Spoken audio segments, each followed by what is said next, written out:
Selamat pagi pemirsa, saya Kiki Nasution akan menemani Anda dengan beragam informasi terkini di antaranya. Bupati Simalungun bantu pengobatan bayi yang lahir tanpa anus. Pelaku wisata di Nias Utara terancam gulung tikar. Jaga ketahanan pangan dengan budidaya ikan lele. Selain cuplikan berita tadi, kami juga akan menghadirkan beragam informasi lainnya. Pemirsa, kita jelang Sumut hari ini pagi selengkapnya.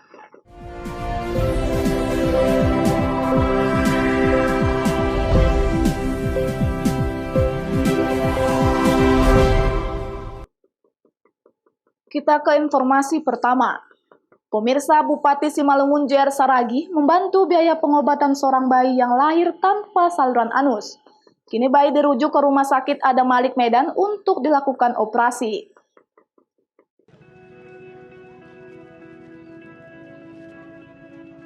Mendengar kabar dari media sosial, seorang warganya lahir tanpa saluran anus atau atresia ani. Bupati Simalungun JR Saragih langsung turun ke lokasi, meninjau bayi tersebut pada Minggu 21 Juni 2020. Bayi tersebut bernama Karina Nabila Usdah Boru Simanjuntak, warga Nagori Estate, Kecamatan Siantar, Kabupaten Simalungun, Sumatera Utara. Bayi perempuan tersebut masih berusia 19 hari. Karina Nabila merupakan anak dari pasangan suami istri Jatar Simanjuntak dan Uci Mayangsari.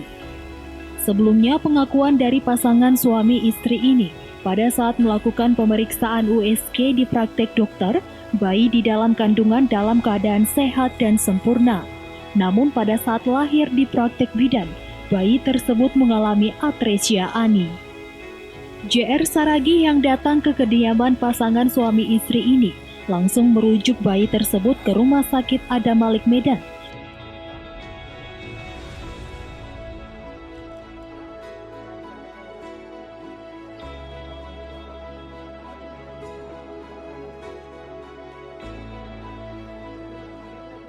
Baik, yang pertama saya mengucapkan terima kasih yang memasukkan kepada Facebook itu, sehingga kami mengetahui.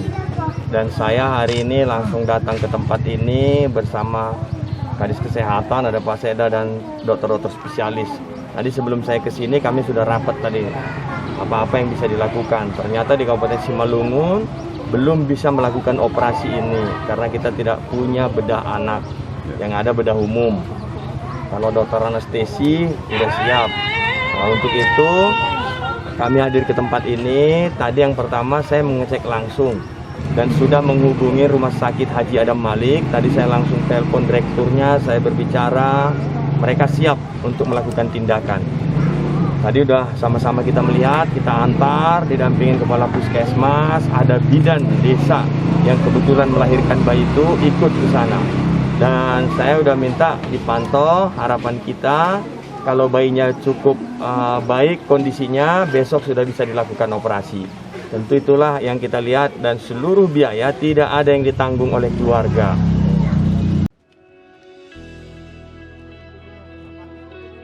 Mendapat perobatan gratis dari Bupati Simalungun, pasangan suami istri ini tak kuasa meneteskan air mata. Mereka mengucapkan terima kasih kepada Bupati Simalungun yang begitu peduli kepada warganya. Pentanews Sembiring melaporkan untuk Eva Rina TV.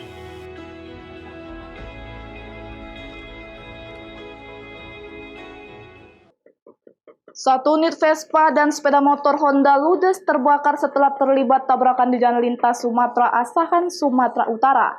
Kejadian itu juga mengakibatkan dua pria pengendara Vespa tersebut terpaksa dilarikan ke rumah sakit akibat mengalami luka bakar cukup serius.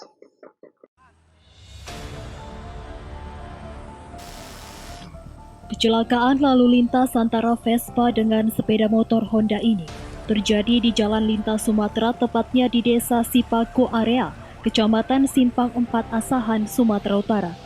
Kedua kendaraan ini ludes terbakar setelah terlibat tabrakan adu banteng.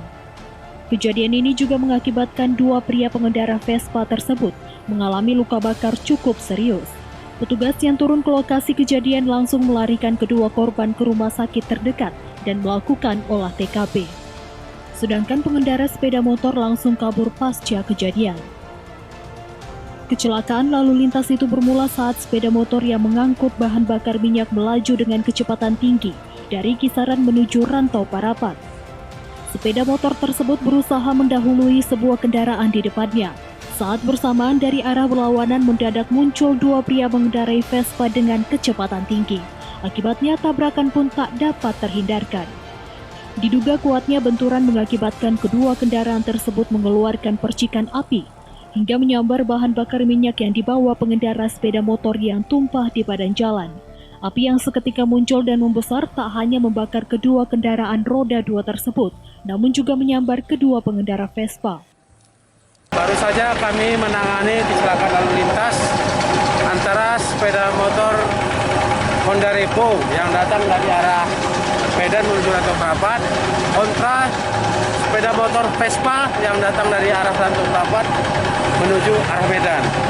Diduga sepeda motor Revo hendak mendahului kendaraan yang ada di depannya sehingga mengambil jalan ke kanan, kemudian berpapasan dengan sepeda motor Vespa yang datang dari arah berlawanan arah. Kemudian pada saat sepeda motor itu mengambil jalan ke kanan, bertabrakan dengan sepeda motor Vespa, yang mana sepeda motor Revo membawa alung-alung diduga berisi bahan bakar minyak. Hingga kini kasus kecelakaan lalu lintas tersebut masih dalam penanganan petugas Pos Lantas Polsek Simpang Kawat dengan mengamankan Vespa serta sepeda motor sebagai barang bukti.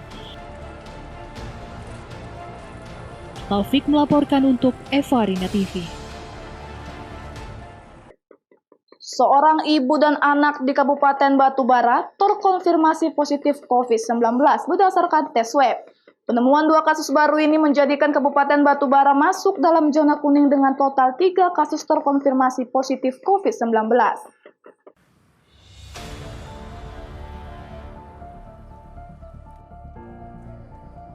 Sebanyak 2 orang dinyatakan positif COVID-19 berdasarkan hasil swab PCR dari Rumah Sakit Murni Teguh Medan. Keduanya yakni berinisial SM, wanita berusia 43 tahun dan RS, wanita berusia 7 tahun.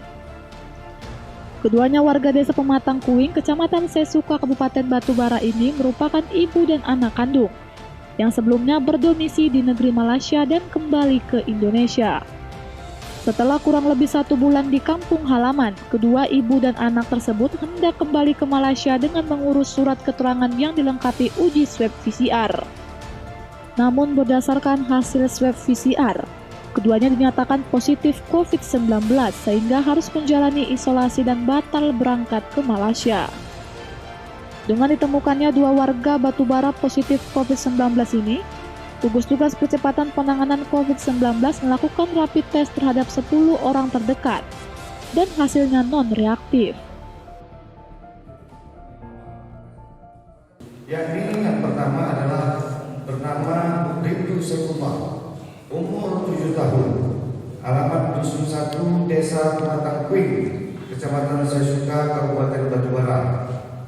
Yang kedua adalah nama Sumiati Damani, usia 43 tahun, alamat Dusun 1, Desa Pematang Kuing, Kecamatan Sesuka, Kabupaten Batubara.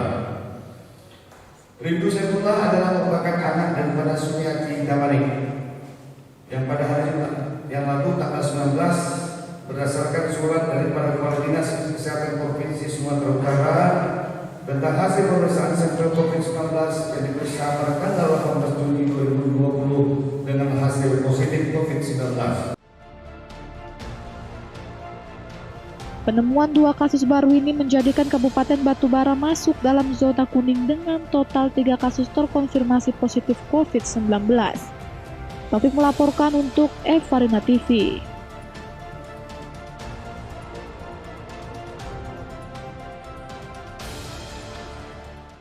Sumut hari ini masih akan kembali sesaat lagi, tetaplah bersama kami.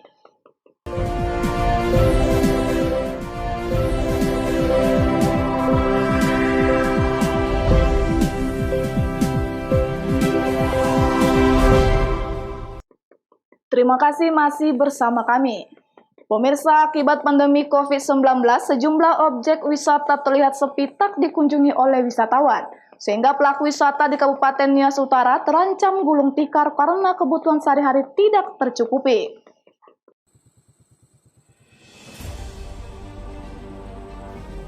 Objek wisata di Kepulauan Nias, khususnya di Kabupaten Nias Utara, beberapa bulan terakhir terlihat sepi tidak dikunjungi oleh wisatawan. Bahkan objek wisata sempat tertutup akibat pandemi COVID-19. Penurunan pengunjung yang sangat drastis di sejumlah objek wisata berdampak buruk terhadap pendapatan pelaku wisata sampai saat ini. New normal yang sempat diwacanakan oleh Forum Kepala Daerah se-Kepulauan Nias baru-baru ini sebenarnya sempat menjadi angin segar bagi para pelaku wisata. Pasalnya di saat wacana new normal, pengunjung di beberapa objek wisata mulai ramai secara bertahap. Namun saat ini kembali mengalami penurunan pengunjung. Seperti objek wisata Toreloto di Kecamatan Lahewa, Kabupaten Nias Utara. Sebelum pandemi COVID-19 sering dikunjungi oleh wisatawan domestik bahkan mancanegara. Seorang pelaku wisata mengakui kondisi saat ini sangat minim dibanding sebelum pandemi COVID-19. Beberapa pelaku wisata lainnya juga tengah berencana menutup tempat usahanya untuk sementara waktu. Selain itu, beberapa objek wisata di Kabupaten Nias Utara tidak terlihat adanya tempat cuci tangan dan hand sanitizer.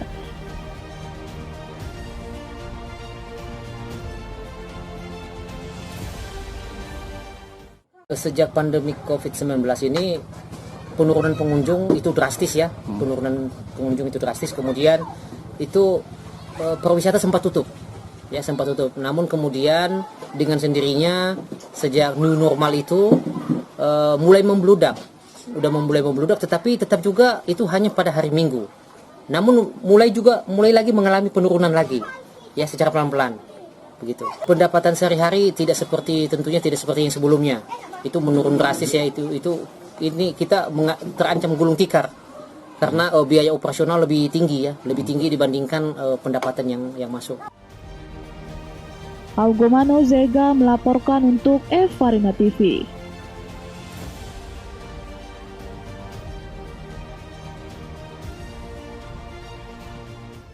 Berdalih terdesak kebutuhan ekonomi keluarga sejak pandemi COVID-19, oknum bidan salah satu rumah sakit di Jalan Bilal Medan nekat membobol tabungan rekan seprofesinya. Akibat kejadian tersebut, korban rugi hingga 16 juta rupiah.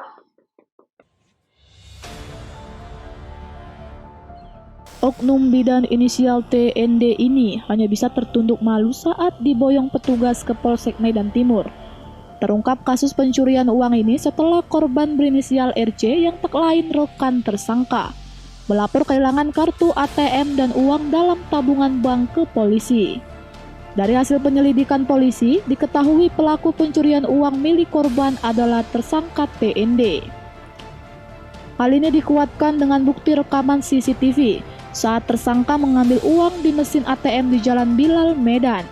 Korban sendiri awalnya tak percaya pelaku adalah temannya sendiri. Berawal dari hilangnya kartu ATM korban pada 3 bulan lalu, selama ini tersangka mengetahui PIN kartu ATM korban karena selalu diajak bila korban mengambil uang dari mesin ATM. Kepada petugas, tersangka mengaku telah menguras uang korban sebesar 16 juta karena terdesak kebutuhan ekonomi sejak pandemi corona.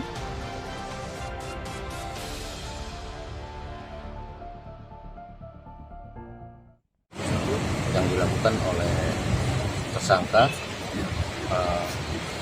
dengan mengambil ATM milik korban. Modusnya apa? Modusnya karena mereka berteman, dia tahu bahwa PIN-nya ATM rekannya itu. Selanjutnya pada saat dititipkan ke dia ATM itu, langsung diambilnya uangnya sekitar 16 juta.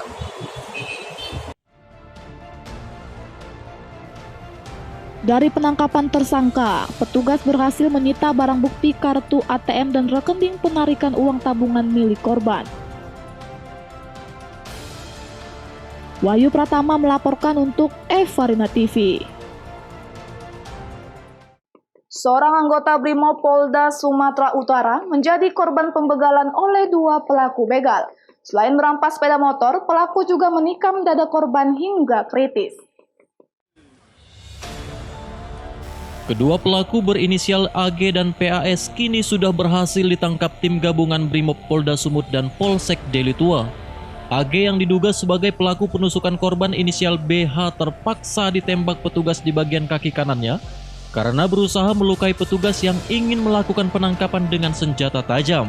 Awalnya petugas meringkus tersangka PAS di persembunyiannya di perladangan sawit di Jalan Bunga Rinte Medan Tuntungan. Dari keterangan PAS, petugas mengetahui persembunyiannya AG yang diduga sebagai pelaku penusukan korban hanya berjarak 2 km. Salah seorang tersangka mengakui telah melakukan perampasan sepeda motor milik anggota Brimob Polda Sumut. Korban ditikam oleh rekannya dengan menggunakan senjata tajam jenis keris warna kuning emas. Terus apa yang kau lihat yang dilakukan dia di situ? Mana? Di tikam apa itu, Pak? Tikamnya? Tikamnya? Apanya ditikam? Dadanya pakai apa? Pakai pakai apa? Pisau apa namanya? Hah? Berbentuk apa dia? Berbentuk apa? Kuningan, keris, tubuh lada. Kanit Reskrim Ibtu Immanuel Ginting mengatakan, kedua pelaku melakukan aksinya saat korban yang mengendarai sepeda motor terjatuh saat menghindari lubang berair di Jalan Setiabudi Ujung, Kecamatan Medan Tuntungan, Kamis subuh.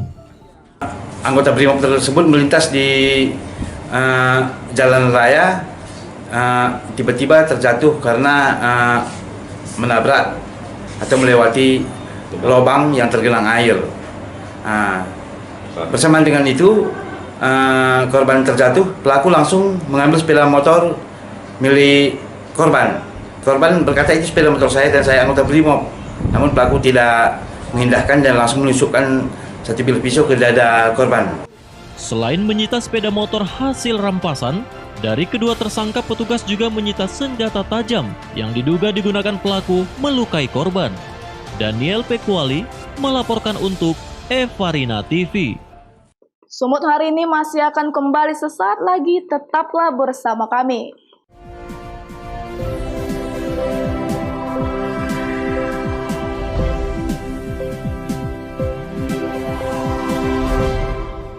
Terima kasih masih bersama kami. Pemirsa, dalam rangka menjaga ketahanan pangan di tengah pandemi COVID-19, Polres Labuan Batu mengajak masyarakat untuk berbudidaya ikan lele, sehingga salah satu kebutuhan pokok masyarakat Labuan Batu tetap tersedia. Polres Labuan Batu membudidayakan ikan lele di lahan milik salah satu personilnya yang terletak di Kelurahan Aik Paing, Rantau Prapat, Labuan Batu, Sumatera Utara. Sedikitnya 31.000 benih ikan lele disebar di puluhan keramba berukuran 1x3 meter ini.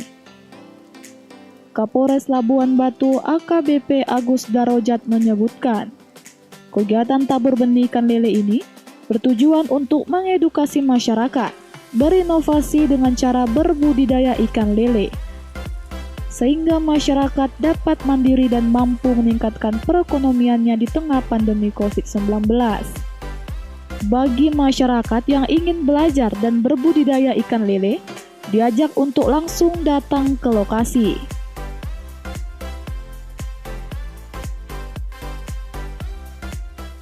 Kita baru saja melakukan tabur benih ikan lele bersama rekan-rekan dari PJU Polres Labuan Batu, kemudian Ibu Lurah Aik Paing.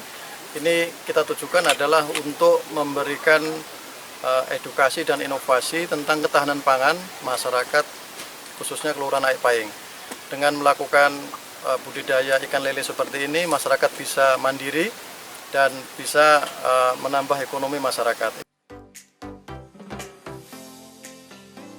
Sedikitnya kolam seluas 1 hektar yang sudah berisi air telah disediakan bagi masyarakat yang ingin berbudidaya ikan lele, terkhusus bagi warga di seputaran Aik Paing. Ucok Sitorus melaporkan untuk Evarina TV. Jelang pemilihan kepala daerah serentak yang diperkirakan akan dilaksanakan pada Desember tahun ini, Komisi Pemilihan Umum Daerah Kabupaten Karo mulai melakukan rapat koordinasi dengan gugus tugas percepatan penanganan COVID-19. Rapat koordinasi membicarakan persiapan pilkada.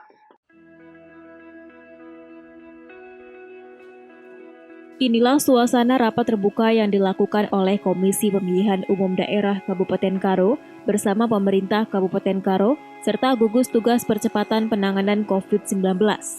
Dalam rapat kali ini membahas perihal kesiapan personil dan kesiapan pemerintah daerah dalam melaksanakan pilkada serentak di tengah pandemi COVID-19. Mulai dari proses pencalonan, kampanye, dan cara penyoblosan yang baik sesuai dengan protokol kesehatan yang telah disiapkan oleh gugus tugas percepatan penanganan COVID-19 Karo. Dalam rapat kali ini juga dibahas terkait penambahan anggaran untuk pembelian alat pelindung diri, baik bagi petugas yang berada di lapangan maupun tempat pencucian tangan dan jaga jarak untuk masyarakat. Kita hari ini rapat dengan KPU, sementara KPU sebagai tuan rumah yang diundang oleh Ketua KPU Kabupaten Karo Bapak Kemar Tarigan beserta jajarannya. Yang hadir ada di sini Kapolres, ada tim gugus, ada dari Kesbang, Bawaslu, dan jajarannya dalam rangka diskusi untuk persiapan Pilkada 2020 yang dilaksanakan pada tanggal 9 Desember 2020. Dari pembicaraan ini ada suatu kekompakan, kebersamaan, bagaimana supaya Pilkada ini bisa sukses, dan di mana KPU juga menceritakan apa kekurangan, kelemahan, dan sebagainya, supaya di backup oleh pemerintah daerah maupun kepolisian. Begitu juga Bawaslu menceritakan apa kekurangan dan kelemahan dia supaya di backup oleh pemerintah daerah sama TNI, dan ini semua harus ada sinergitas. Oleh karena itu kita sudah komit tadi, kita persering silaturahmi supaya apa yang kita butuhkan bisa terwujud, dan terlebih dalam rangka memutus mata rantai COVID ini, tentu dalam hal ini depan adalah tim gugus. Perkiraan ada penambahan anggaran sejumlah 2,7 miliar rupiah yang akan dipergunakan untuk pembelian alat pelindung diri dan kesiapan protokol kesehatan di pilkada serentak di tengah pandemi. Menurut Ketua KPUD Karo, dengan adanya koordinasi dan saling sinergitas antara semua pihak, pelaksanaan pemilu mendatang akan berjalan dengan aman dan lancar. Ya, PKPU 5 sudah diturunkan oleh KPRI, tentu kami harus menjabarkan itu kepada stakeholder, terutama pemerintahan, Bawaslu, pihak kepolisian, bahwa kita sudah memulai. Ini intinya. Hari ini kita melakukan rapat, kita akan memulai tahapan mulai kemarin. Kedepannya akan kembali dilakukan rapat koordinasi lanjutan untuk memastikan segala sesuatunya berjalan dengan baik. Dengan hal ini diharapkan dukungan dari semua pihak agar pemilu nantinya pelaksanaan pilkada serentak dapat berjalan dengan sukses. Chandra Bukit melaporkan untuk Evarina TV. Pemirsa, demikianlah rangkaian informasi dalam Sumut hari ini pagi ini. Saya Kiki Nasution mewakili kerabat kerja yang bertugas pamit undur diri. Terima kasih atas kebersamaan Anda dan sampai jumpa.